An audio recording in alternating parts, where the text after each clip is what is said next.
그날 밤 저는 우연히 시아버지를 봤어요. 낯선 여자와 함께 모텔에서 나오는 모습이었죠. 처음엔 제 눈을 의심했어요. 하지만 분명히 그분이셨습니다. 이 사실을 가족들에게 말해야 할까요? 아니면 그냥 모른 척해야 할까요? 시아버지의 비밀을 알아버린 며느리, 저는 어떤 선택을 해야 할까요? 당신의 아버지가 모텔에서 낯선 여자와 나오면 어떻게 하겠어요? 여기서 잠깐. 이번 사연은 가족애가 넘치는 이야기랍니다. 자극적인 이야기는 다음 영상을 기대해 주세요. 이야기 시작 전 구독과 좋아요는 영상 제작에 큰 힘이 됩니다. 그 밤의 충격은 아직도 생생해요. 솔직히 말하면 제가 본 건 단지 한 남자와 한 여자였을 뿐이죠. 그런데 왜 그렇게 온몸이 얼어붙고 머릿속이 새하얗게 비워졌을까요? 아마 그 한 남자가 저에게는 세상의 도덕과 규율을 상징하는 듯했던 존경하는 시아버지였기 때문일 겁니다. 69세의 김영철옹. 10년 전 시어머니와 사별하신 후 늘 홀로 단정하게 살아오신 분. 그분의 뒷모습에서 저는 일종의 신성 모독 같은 것을 느꼈는지도 모르겠어요. 운전대를 쥔 채 차를 세우고 한참 동안 그 모텔의 네온사인만 바라봤죠. 인생 모텔. 참 이름을 잘 지었다 싶었어요. 사람의 인생이란 게 결국 저런 곳을 드나드는 비밀스러운 욕망과 겉으로 보이는 단정한 척의 여간을 오가는 것 아닐까 하고 말이죠. 아버님은 그날 50대 초반 정도로 보이는 아주 세련된 여성과 함께 나오셨어요. 아버님의 평소 스타일과는 조금 다른 분이었죠. 짙은 와인색 코트에 꽤 높고 반짝이는 구두를 신은 모습. 두 분 사이에 특별한 스킨십은 없었지만 그 은밀한 장소에서 함께 걸어 나온다는 사실 자체가 모든 것을 말해주고 있었어요. 집에 돌아와서도 한동안 멍했어요.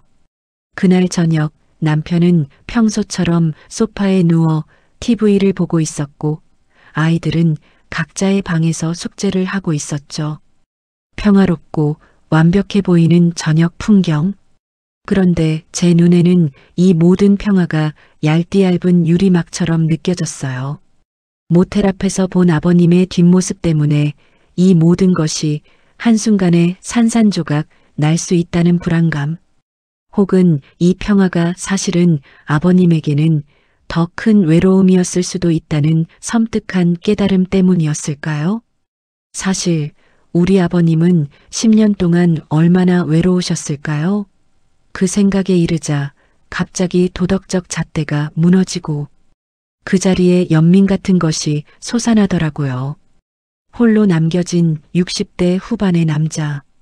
자식들은 각자의 삶을 살아가느라 바쁘고 문득 돌아보면 옆자리엔 아무도 없죠.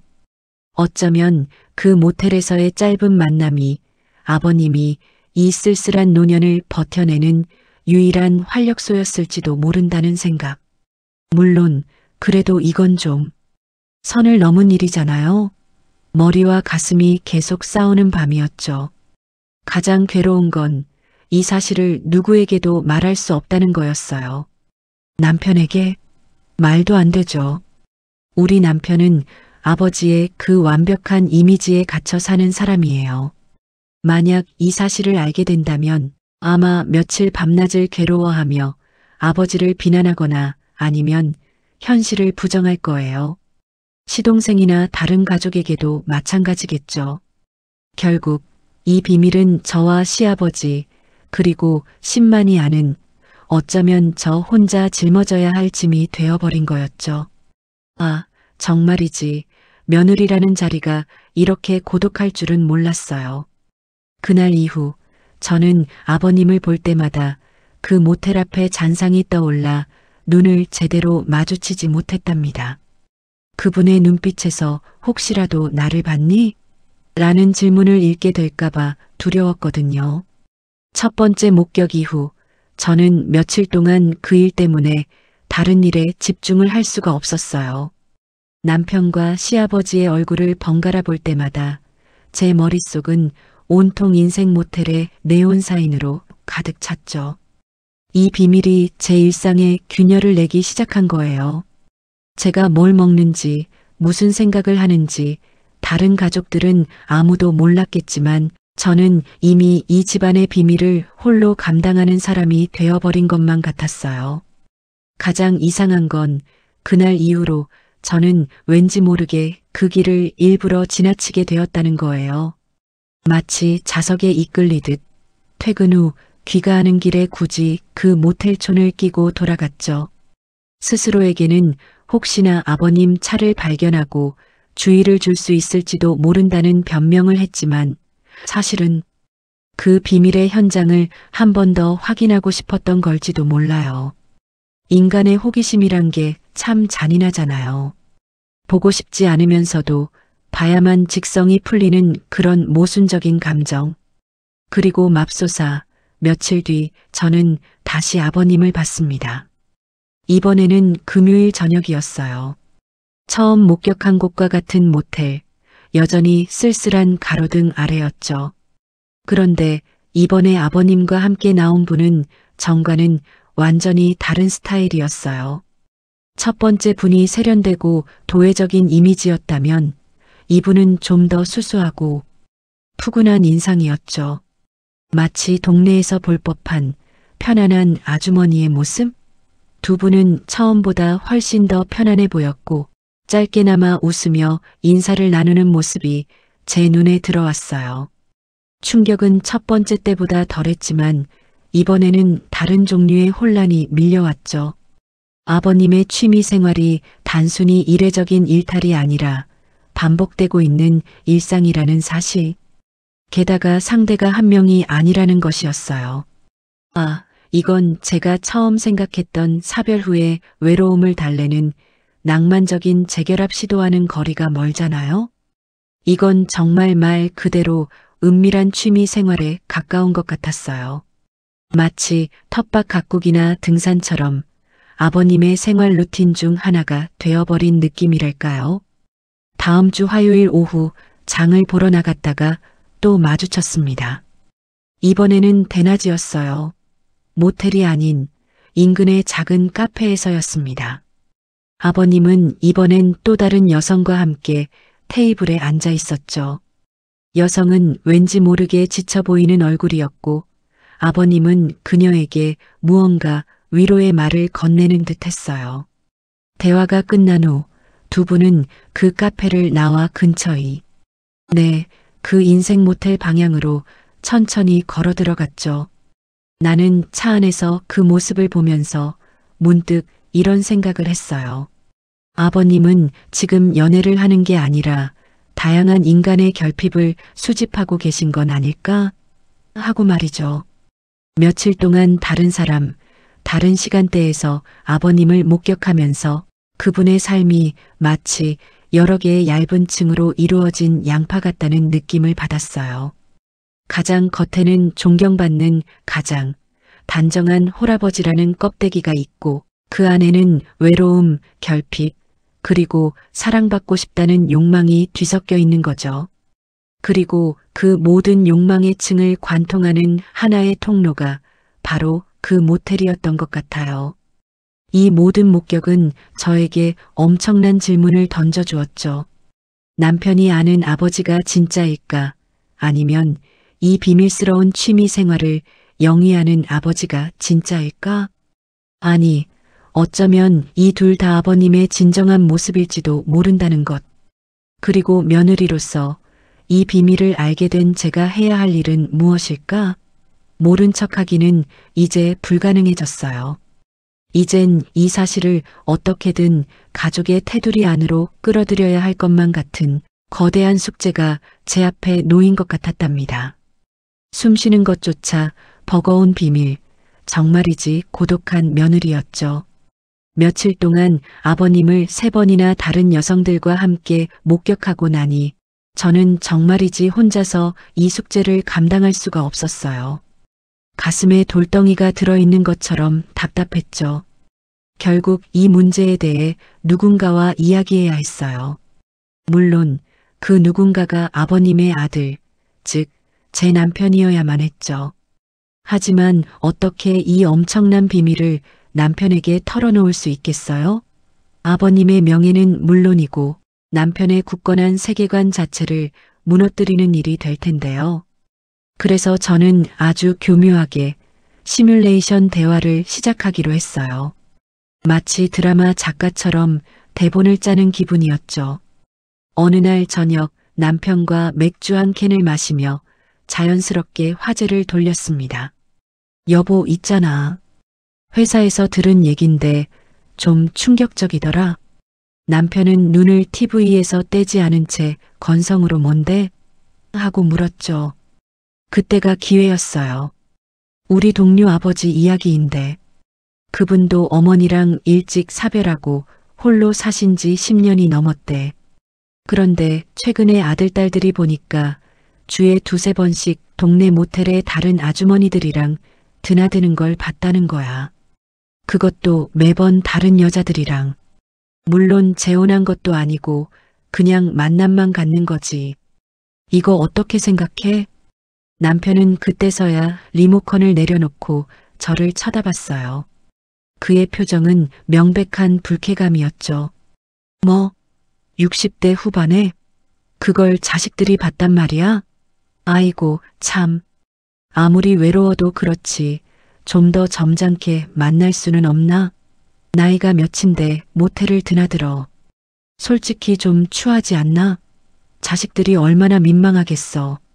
남편의 말은 거침이 없었어요. 그는 단 한치의 망설임도 없이 그 가상의 아버지를 비난했죠. 그의 반응을 보면서 저는 온몸의 피가 차갑게 식는 것 같았어요. 아, 우리 남편에게 이 사실을 말했더라면 큰일 날 뻔했구나. 남편에게 아버지는 언제나 완벽하고 도덕적인 존재여야만 했던 거예요. 그의 비난은 단순히 동료 아버지에게 향한 것이 아니라 그 나이대 남성이 가져서는 안 될 욕망 자체에 대한 부정이었죠. 남편은 아버지가 나이가 들면 그저 존경받는 가장의 껍데기만 남아야 한다고 생각하는 것 같았어요. 저는 맥주를 홀짝이며 최대한 감정을 숨긴 채 물었어요. 근데 그분도 10년 동안 얼마나 외로웠겠어.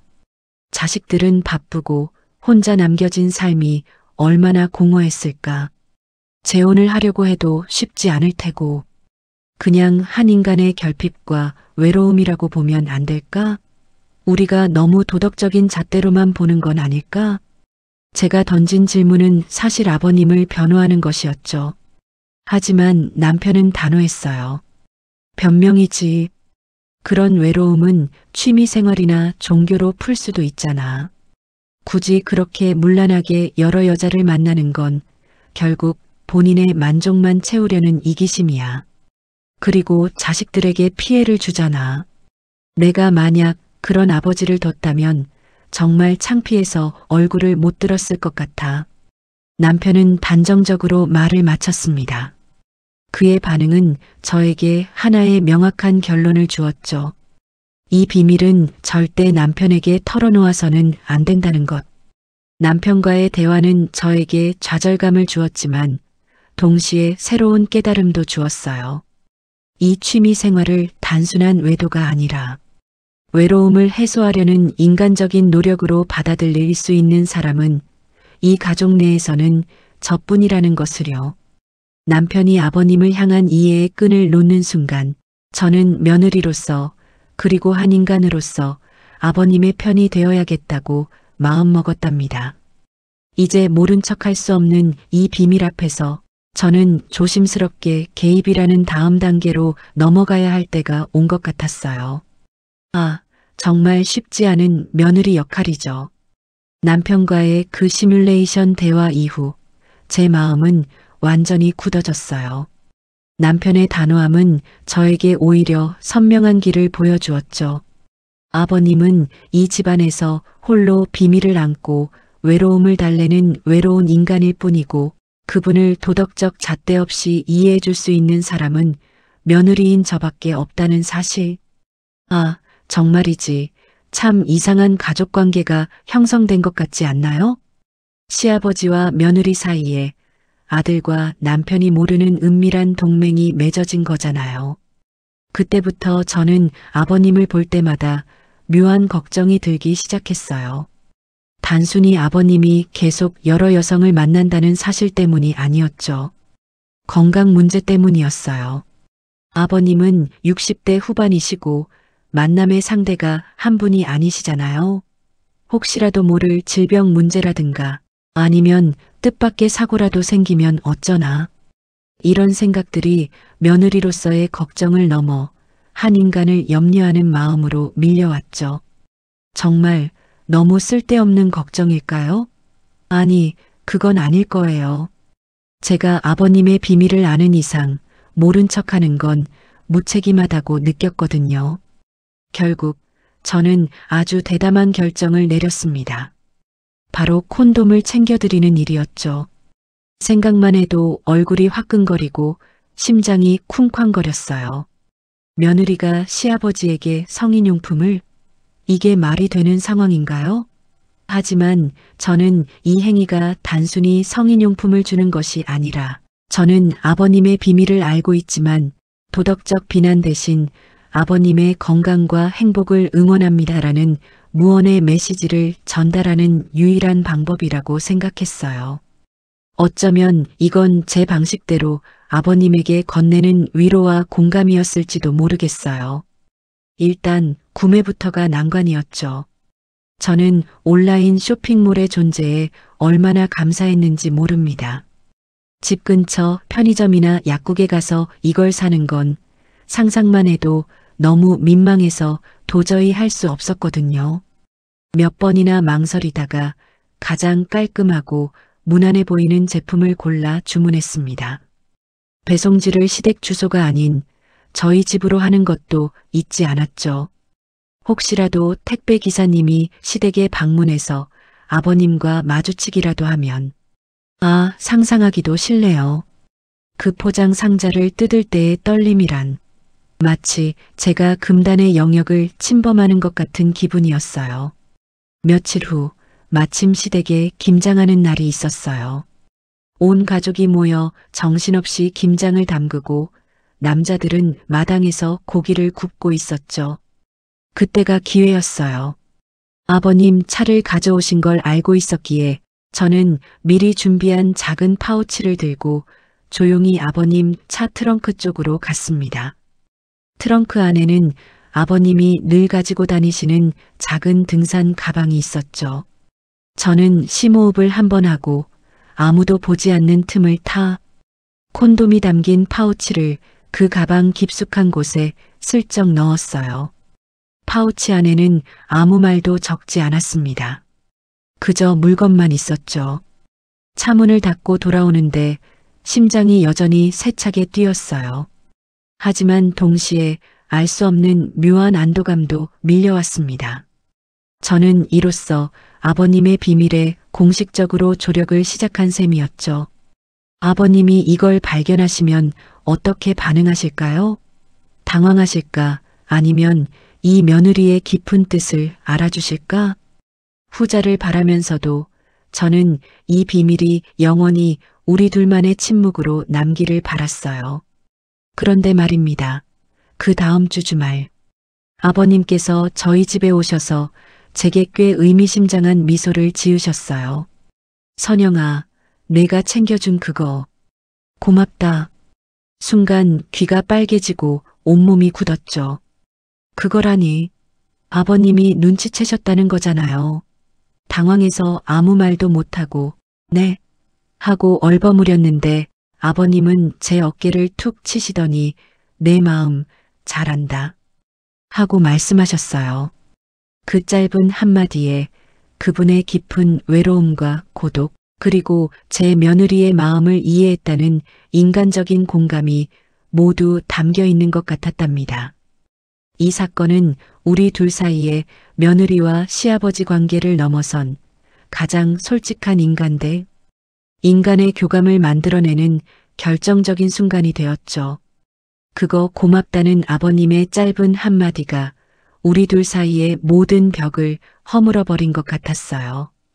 그 후로 아버님은 저를 대하는 눈빛 자체가 달라지셨죠. 예전에는 존경과 어려움이 섞인 며느리 대 시아버지의 관계였다면 이제는 어떤 비밀을 공유하는 인간 대 인간으로서의 눈빛? 저는 그 변화가 불편하지 않았고 오히려 아버님 삶의 한 부분을 진정으로 이해하게 된 것 같아 마음이 놓였어요. 그 일이 있은 지 한 달쯤 지났을까요? 어느 토요일 오후 남편은 친구들과 골프를 치러 갔고 아버님은 불쑥 저희 집에 오셨어요. 평소 같으면 손주들과 시시덕거리다가 저녁 식사만 하시고 가셨을 텐데 그날은 저에게 선영아, 잠깐 나랑 앉아서 얘기 좀 할 수 있겠니? 하고 조용히 말씀하셨죠. 그 순간 저는 직감했습니다. 올 것이 왔구나. 이제 아버님의 진짜 이야기를 듣게 되겠구나. 하고요. 거실 소파에 마주 앉았는데 분위기는 무겁지 않았어요. 다만 아버님 얼굴에는 오랜 세월 외로움을 견뎌온 사람 특유의 고독이 서려 있었죠. 아버님은 찻잔만 만지작거리시다가 입을 여셨습니다. 선영아, 내가 너에게 좀 부끄러운 짓을 한 것 같구나. 내가 알게 된 이후로 사실 마음이 많이 불편했단다. 하지만 내가 그걸 그냥 덮어주려는 게 아니라 내 건강까지 생각해주는 걸 보고 참 미안하면서도 고맙더라. 아버님은 콘돔이라는 단어를 입에 담지 않으셨지만 우리는 서로 무슨 이야기를 하는지 정확히 알고 있었죠. 저는 애써 태어난 척 아주 부드러운 목소리로 답했습니다. 아버님, 뭐가 부끄러우세요? 10년 동안 얼마나 외로우셨을까요? 그동안 저희도 바쁘다는 핑계로 아버님께 소홀했던 거 저희 잘못이죠.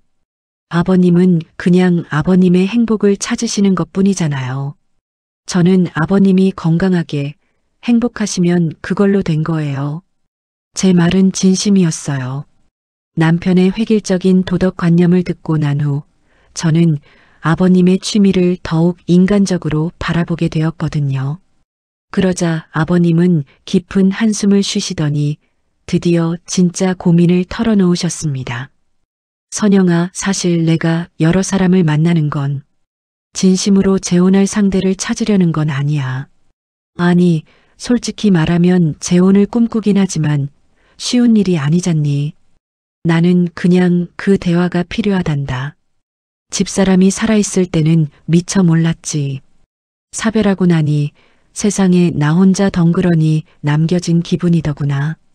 자식들에게는 짐이 되고 싶지 않고 친구들과 술 마시는 것도 한두 번이지. 그런데 그 모텔에서 만나는 사람들과는 딱 그 순간의 외로움만 나눌 수 있단다. 깊은 속마음까지는 몰라도 되니까. 아버님의 말씀은 제 예상과 정확히 일치했어요. 그건 육체적인 욕구 이전에 정서적인 연결고리를 찾는 일이었죠. 저는 아버님께 여쭤봤어요. 아버님, 혹시 그 만남 중에 아버님 마음을 가장 편하게 해주는 분은 없으세요? 아버님은 잠시 침묵하셨죠. 그리고는 눈빛이 아까와는 조금 다른 묘하게 설레는 듯한 표정으로 바뀌었습니다. 있지, 선영아. 딱 한 사람이 있단다. 그녀도 남편과 사별한 지 오래되었고 자식들은 다 출가했지. 이름은 이경애 씨라고 해. 그녀는 다른 사람들과는 다르게 내 이야기를 정말 진심으로 들어줘. 내 취미 이야기, 내 외로움, 내가 살아온 이야기. 그리고 그녀도 나에게 자신의 고독을 이야기해주지. 우리는 모텔에서 만나는 그 시간 외에도 가끔은 공원에서, 가끔은 카페에서 그냥 친구처럼 만나. 그런데 선영아, 내가 고민하는 건 말이다. 그녀에게 재혼이라는 말을 꺼내도 될까?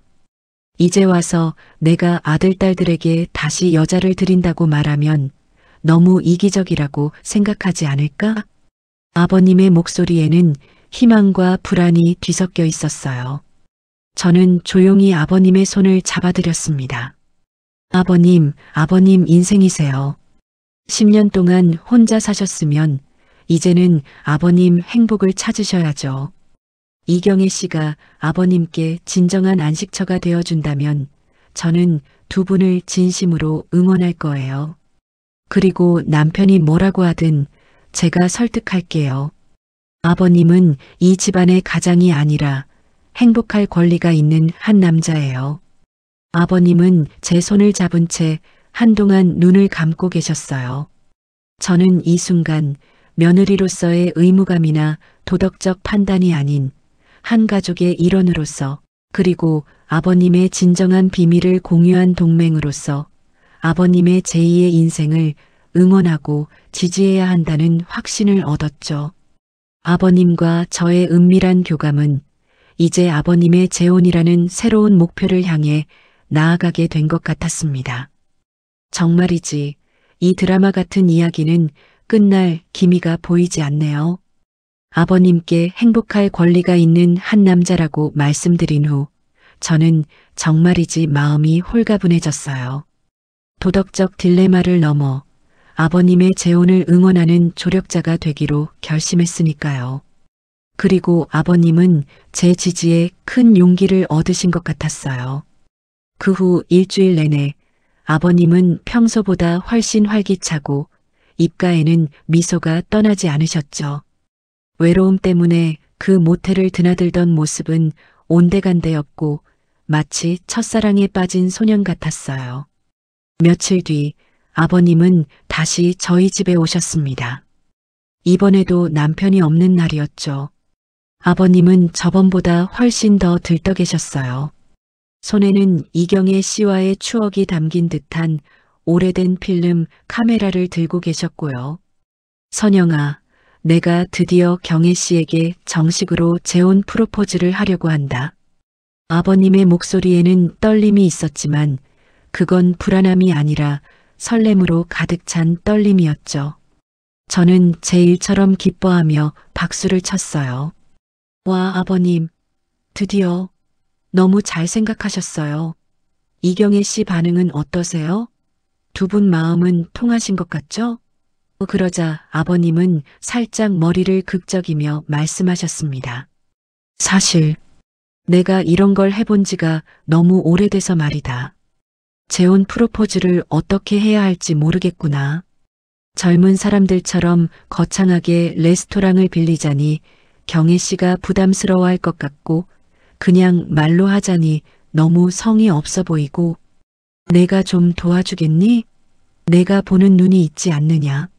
아버님의 프로포즈 코치 요청에 저는 잠시 멍해졌지만 이내 기분 좋은 흥분으로 바뀌었습니다.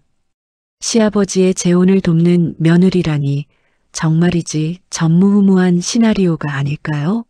저는 진지하게 아버님의 상황과 이경애 씨의 성향을 고려해 조언을 시작했습니다. 아버님, 이경애 씨는 사별하신 분이시고 화려함보다는 진심과 편안함을 더 중요하게 생각하실 거예요. 억지로 젊은 사람들처럼 이벤트 하실 필요 없어요. 아버님만의 진심을 보여줘야죠. 제 생각엔 시간과 가족을 키워드로 하시면 좋을 것 같아요. 저는 구체적인 방법을 제시했어요. 아버님, 멋진 반지나 꽃다발도 좋지만 10년 동안 혼자 사시면서 느꼈던 외로움과 이제 이경애 씨와 함께하고 싶은 미래를 진심을 담아 편지로 써보세요. 그리고 가장 중요한 건 아버님의 진심 어린 편지 옆에 남편과 저 그리고 손주들이 이경애 씨를 가족으로 맞이할 준비가 되었다는 내용의 짧은 응원 메시지를 적은 카드를 함께 드리면 어떨까요? 제 말을 들은 아버님의 눈이 휘둥그레졌습니다. 아니, 선영아. 내가 그걸 해줄 수 있겠니? 내 남편에게는 아직 이야기 못했는데. 그리고 너희들 응원 메시지가 있다면 경애 씨가 정말 감동할 것 같구나. 저는 미소를 지으며 말했어요. 남편 설득은 제가 알아서 할게요. 일단 아버님이 이경애 씨에게 진심을 전하는 게 우선이죠.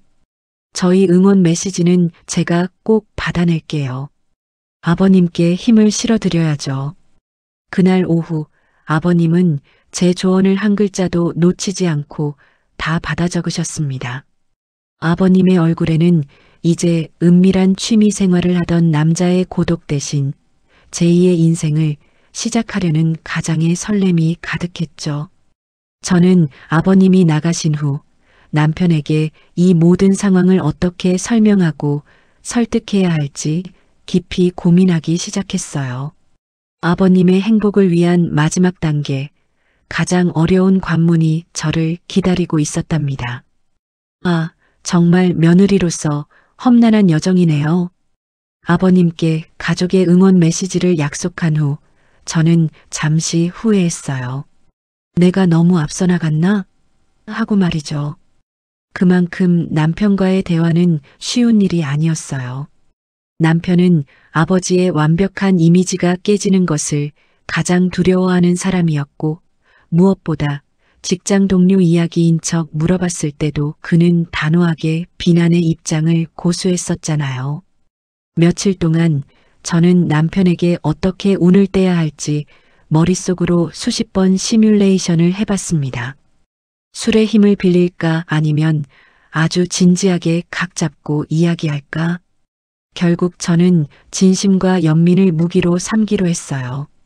우리가 한 아이의 부모이자 아버지를 사랑하는 자식이라는 공통분모에 호소하는 것이 가장 효과적일 거라고 판단했죠. 남편이 좋아하는 주말 저녁 식사를 준비하고 아이들을 일찍 재운 후 저는 침묵을 깨고 말했습니다. 여보, 나 아버님에 대해서 할 말이 있어. 아주 중요한 일이야. 당신이 좀 열린 마음으로 내 말을 끝까지 들어줬으면 좋겠어. 남편은 제 비장한 표정에 왠지 모를 긴장을 느꼈는지 TV를 끄고 저를 똑바로 쳐다봤어요. 저는 주저하지 않고 이야기를 시작했습니다. 아버님이 10년 동안 얼마나 외로우셨을지, 저희 부부가 바쁘다는 핑계로 아버님께 얼마나 소홀했는지부터 말했죠. 그리고 마침내 인생 모텔에서의 목격담을 조심스럽게 꺼냈습니다. 물론 처음에는 여러 여자를 만났다는 사실을 숨기지 않았어요. 처음엔 나도 충격받았지. 당신이 말했던 것처럼 추하다는 생각도 했어. 그런데 그게 아니더라. 아버님은 그냥 대화 상대가 필요했던 거야. 사별 후 홀로 남겨진 고독을 그렇게라도 달래고 싶으셨던 거지. 남편의 표정은 제 이야기 내내 분노와 혼란 사이를 오갔습니다. 특히 모텔이라는 단어를 들었을 때 그는 소파에서 벌떡 일어나더니 낮은 목소리로 당신 지금 무슨 말을 하는 거야? 말도 안 돼. 아버지가 그럴 리 없어. 하고 소리쳤죠. 그의 눈빛은 제가 아버님을 모욕하고 있다는 듯 저를 원망하는 듯 했어요. 여보, 진정해. 나도 여러 번 직접 봤어. 그게 사실이야. 그런데 들어봐. 아버님은 이제 그 취미를 끝내려고 하셔. 이제 진심으로 사랑하고 평생을 함께할 분을 찾으셨어. 저는 재빨리 이경애 씨 이야기를 꺼냈습니다. 이경애 씨도 사별한 분이며 두 분이 서로에게 깊은 정서적 안정감을 주고 있다는 사실을 간조했죠. 아버님은 경애 씨에게 정식으로 재혼 프로포즈를 하고 싶어 하셔. 그런데 딱 하나 우리 가족이 이경애 씨를 받아줄지에 대한 두려움 때문에 망설이고 계셔. 남편은 한동안 말이 없었습니다. 그저 고개를 숙이고 깊은 생각에 잠긴 듯 보였죠. 아마도 그 순간 그는 완벽한 아버지의 모습과 외로운 69세 남자의 모습을 동시에 깨달았을 거예요. 저는 그의 침묵을 틈타 마지막 설득을 시도했어요. 여보, 우리가 아버님께 해드릴 수 있는 최고의 효도는 이제 아버님을 우리 아버지가 아닌 한 남자로 보아드리는 거야. 평생을 가족을 위해 희생하신 분이 노년에 당신을 지지해주는 짝을 만나 행복하게 사시겠다는데. 우리가 막을 권리가 있을까? 아버님, 행복이 우리 행복이잖아. 마침내 남편은 고개를 들었고 그의 눈가에는 눈물이 고여 있었어요. 외로우셨구나. 내가 너무 아버지를 몰랐구나. 그는 자신의 지난날의 무관심을 깨닫고 후회하는 듯 보였죠. 그리고는 제 손을 잡으며 말했습니다. 선영아, 당신 말이 맞아. 당신이 아니었으면 나는 영원히 아버지를 비난했을 거야. 그래, 내가 해드릴 수 있는 건 다 해드려야지.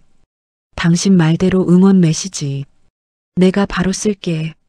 그렇게 남편은 그 자리에서 아버님과 이경애 씨께 보내는 진심이 담긴 응원 메시지를 적어주었습니다. 내용은 짧았지만 그 안에는 아버님에 대한 미안함과 진정한 행복을 바라는 아들의 마음이 고스란히 담겨 있었죠. 손주들의 천진난만한 응원 메시지까지 함께 준비한 저는 드디어 아버님과의 약속을 지키게 된 것입니다. 정말이지 이 모든 과정이 한편의 드라마 같았어요. 며느리의 은밀한 조력은 이제 가족 전체의 축복으로 승화될 준비를 마쳤습니다. 남편의 응원 메시지를 손에 넣었을 때 저는 마치 올림픽 금메달이라도 딴 기분이었어요. 이제 남은 건 아버님의 프로포즈 성공뿐이었죠. 아버님은 제 조언과 저희 가족의 응원 메시지를 가지고 이경애 씨에게 진심을 전하셨습니다. 그날 아버님은 저희에게 성공했다. 는 짧은 문자 메시지만 보내셨는데 그 문장에서 아버님의 벅찬 감격이 그대로 느껴지는 것 같았어요. 저는 그 문자를 받고 한참을 울었답니다. 기쁨과 안도, 그리고 제가 아버님의 삶에 긍정적인 변화를 가져왔다는 묘한 성취감 때문이었을까요? 두 분은 화려한 결혼식 대신 조촐하지만 따뜻한 상견례와 식사 자리로 새로운 시작을 알리셨습니다. 남편은 상견례 내내 아버님과 이경애 씨에게 너무나 잘해드렸죠. 이경애 씨는 제가 목격했던 그 어떤 여성보다도 훨씬 더 인자하고 따뜻하며 아버님을 진심으로 존경하는 분이셨습니다. 아버님이 왜 그토록 이경애 씨에게 정착하고 싶어 하셨는지 단번에 알 수 있었어요.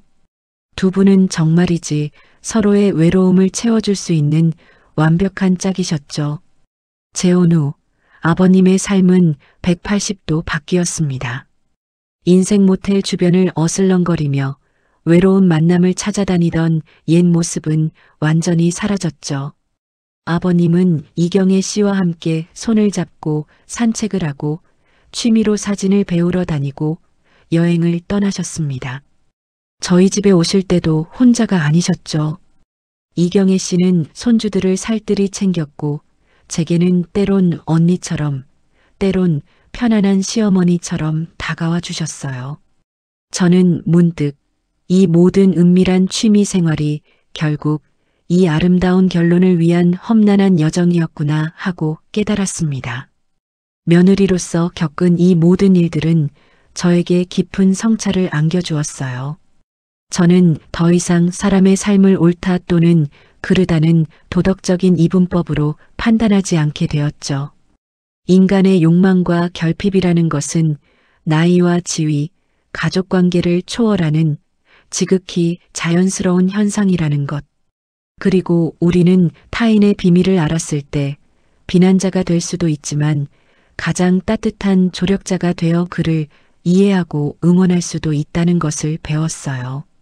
특히 남편이 변한 것이 가장 큰 수확이었습니다. 남편은 아버님의 비밀을 알게 된 후 자신의 획일적인 사고방식과 아버지에게 씌웠던 완벽함의 족쇄를 스스로 벗어던졌죠. 그는 이제 아버님을 아버지 이전의 한 남자로 이해하고 존중하며 저에게도 선영아, 당신이 아니었으면 아버지가 평생 외로웠을 거야. 당신 용기에 정말 고맙다. 라고 진심으로 말해주었습니다. 우리 부부 사이의 이해도 훨씬 깊어진 것 같았어요. 시아버지의 은밀한 취미 생활은 결국 가족의 외로움 해소와 성숙이라는 가장 예상치 못한 결말을 가져왔습니다. 저는 그 모텔 앞에서 겪었던 충격과 고민, 그리고 콘돔을 챙겨드리던 민망함까지도 이제는 웃으며 이야기할 수 있게 되었죠. 그 모든 일들은 며느리인 저를 세상의 편견으로부터 벗어나 한층 더 성장하게 만들어준 특별한 경험이었으니까요. 아버님의 인생 이막을 응원하며 저의 은밀하고도 고독했던 며느리 생활에 마침표를 찍습니다.